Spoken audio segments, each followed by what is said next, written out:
आज बुधवार को श्री जी बाबा विद्यालय में बागेश्वर धाम के बाबा पंडित धीरेन्द्र कृष्ण शास्त्री द्वारा सनातन एकता के लिए निकाली जा रही पदयात्रा के लिए अक्षत महोत्सव का कार्यक्रम किया गया। इसमें बड़ी संख्या में ब्रजवासी और तमाम हिंदू संगठनों से जुड़े लोग पहुंचे। इस कार्यक्रम में पूरे जनपद के सभी संगठनों और संस्थाओं के लोग शामिल हुए, जिसमें उन्होंने बागेश्वर धाम के बाबा धीरेन्द्र शास्त्री से आशीर्वाद प्राप्त किया और इस यात्रा के लिए अपना समर्थन दिया। बागेश्वर धाम के बाबा धीरेन्द्र शास्त्री द्वारा 7 नवंबर से 16 नवंबर तक दिल्ली से वृंदावन तक निकलने वाली ब्रज सनातनिक पद यात्रा के लिए पीले चावल देकर निमंत्रण उत्सव का दृश्य। इस यात्रा के लिए समस्त ब्रजवासियों का हुजूम उमड़ पड़ा और ब्रजवासियों में नया जोश देखने को मिला। राम, मैं पिंकी द्विवेदी ब्लॉक प्रमुख और हमारे मथुरा में बागेश्वर महाराज जी आए हुए हैं और हमको बहुत अच्छा लगा, दर्शन भी किए हैं। और यहाँ पे वो इसलिए आए कि हिंदू एकता को एक करने के लिए सभी जाति और बिरादरी को ना समझे, सबको एक होके और एकता को लेके सबको साथ चले। जय श्री राम, जय बागेश्वर महाराज की जय। सबसे पहले मैं सभी मीडिया कर्मी बंधुओं को धन्यवाद ज्ञापित करना चाहता हूं। आज हमारे श्री धीरेन्द्र शास्त्री जी जो बागेश्वर धाम सरकार हैं, उन्होंने अपनी पदयात्रा का जो राष्ट्रीय हिंदू एकता पदयात्रा का जो आगाज है इस ब्रज की पावन धरा से किया है। और इस मुहिम में महाराज जी के साथ हम सभी जो हिंदू सनातनी हैं वो सब साथ हैं। और गिरिराज महाराज और बांके बिहारी जी से हमारी यही अनुरोध है और उनका जो कृपा यहाँ ब्रज में ऐसी बनी हुई है कि सभी लोग इस मुहिम से जुड़ रहे हैं धीरे धीरे, और ये मुहिम बहुत आगे तक जाएगी। अभी तो ये आगाज है और धीरेन्द्र शास्त्री जी के कदमों से कदम मिलाने का काम हम सभी ब्रजवासी करेंगे। जय बागेश्वर धाम की। भाई इसका क्या कहना आप? हमारे यहाँ जो जातिवाद दिन प्रतिदिन बढ़ रहा है, ये एक पॉलिटिकल फैक्टर है जो कि सभी पॉलिटिकल लीडर्स इसको बढ़ावा दे रहे हैं। मैं तो उनसे बस यही कहना चाहूंगा कि इसको आप बंद कर दें, क्योंकि ये जो जातिवादी और ये जो धर्म विरोधी जितने भी पॉलिटिकल लीडर्स अपना धंधा चला रहे हैं वो बिल्कुल बंद कर दें, क्योंकि बागेश्वर धाम सरकार जैसे धीरेन्द्र शास्त्री जी अब जो है जमीन पर उतर आए हैं और इस मुहिम को बहुत आगे लेके जाएंगे और इस देश को हिंदू राष्ट्र बनाने का काम करेंगे। एक बार मैं आपसे मीडिया बंधु से कहना चाहता हूँ कि ये तेलंगाना जी से आए हैं, ब्रजवासियों का कैसा उत्साह है? सभी ब्रजवासियों में बहुत ज्यादा उत्साह है। सभी अपना काम छोड़कर, आज जबकि वर्किंग डे है, और सभी अपना काम धंधा छोड़कर इस मुहिम में शामिल होने आए हैं। और ये मुहिम जो है 7 नवंबर से लेकर 16 नवंबर तक चलेगी और जिसका आगाज ब्रज से किया है हमारे जो धीरेन्द्र शास्त्री जी। एक बार मीडिया बंधु से कहता हूँ मैं, ये महाराज जी हमारे जो तेलंगाना से आए हैं, एक बार इनसे भी एक बार वार्तालाप कीजिए। इनको कैसा करना है जी? सत्र महोत्सव के उपलक्ष्य में आपका क्या कहना है? आज सबसे पहले मैं आप सभी को मीडिया की तरफ से बहुत बहुत धन्यवाद देता हूं, जो आप सभी ने आज इस प्रोग्राम को सफल बनाया है। आज हमारे बीच पूज्य श्री महाराज धीरेन्द्र शास्त्री जी आए इस मथुरा पावन धर्म के स्थल पर। आज मैं बताना चाहता हूं आपको, अक्षय तीर्थ जो महोत्सव है आज बहुत सफल बना है। जो हमारे महाराज पूज्य धीरेन्द्र शास्त्री जी जो एक नारा लगा रखा है उन्होंने कि हिंदू राष्ट्र बनाना है, उसी के लिए पद यात्रा निकाली जो कि दिल्ली से लेकर मथुरा तक चलेगी। आप सभी से मैं निवेदन करता हूं कि इस तीर्थ यात्रा को सफल बनाएं। जय। रक्षक पवन दुबे है और एक ब्रजवासी हूँ, कट्टर सनातनी हूँ। सत्र महोत्सव के उत्सव में आपका क्या कहना है? ये महोत्सव एक लड़ाई का आगाज है। ये महोत्सव, ये पीले चावल एक संग्राम युद्ध में उतरने की चेतावनी है।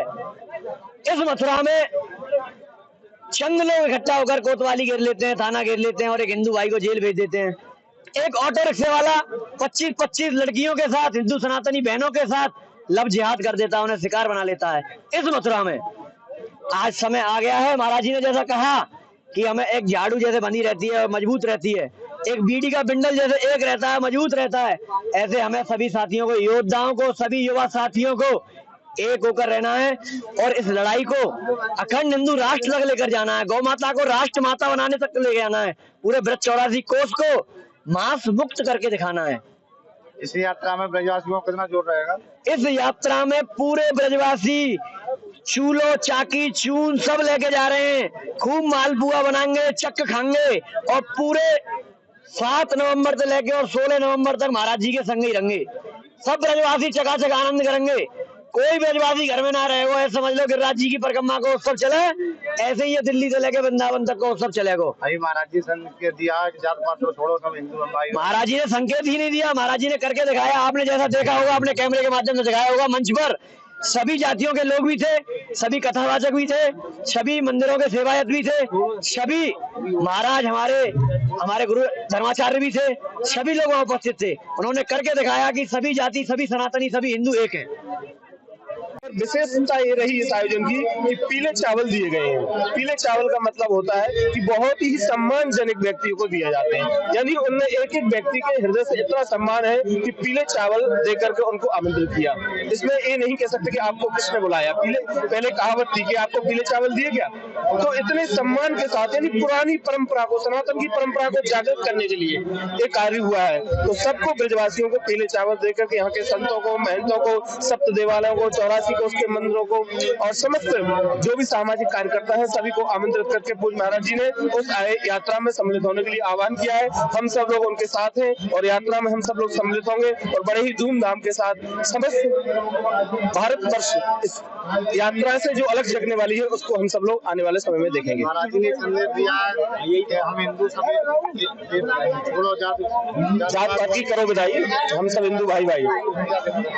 देखिए, वास्तव में अगर देखा जाए तो हम सब भाई भाई हैं। हम तो अपने मुस्लिम भाइयों को भी भाई कहते हैं, हमने भेदभाव नहीं किया है, लेकिन उन लोगों ने ऐसा भेदभाव हमारे साथ करते हैं। जब आपके साथ अत्याचार होगा तो आपको जगना पड़ेगा, आपको अपने बचाव में कुछ ना कुछ कदम तो उठाना पड़ेगा।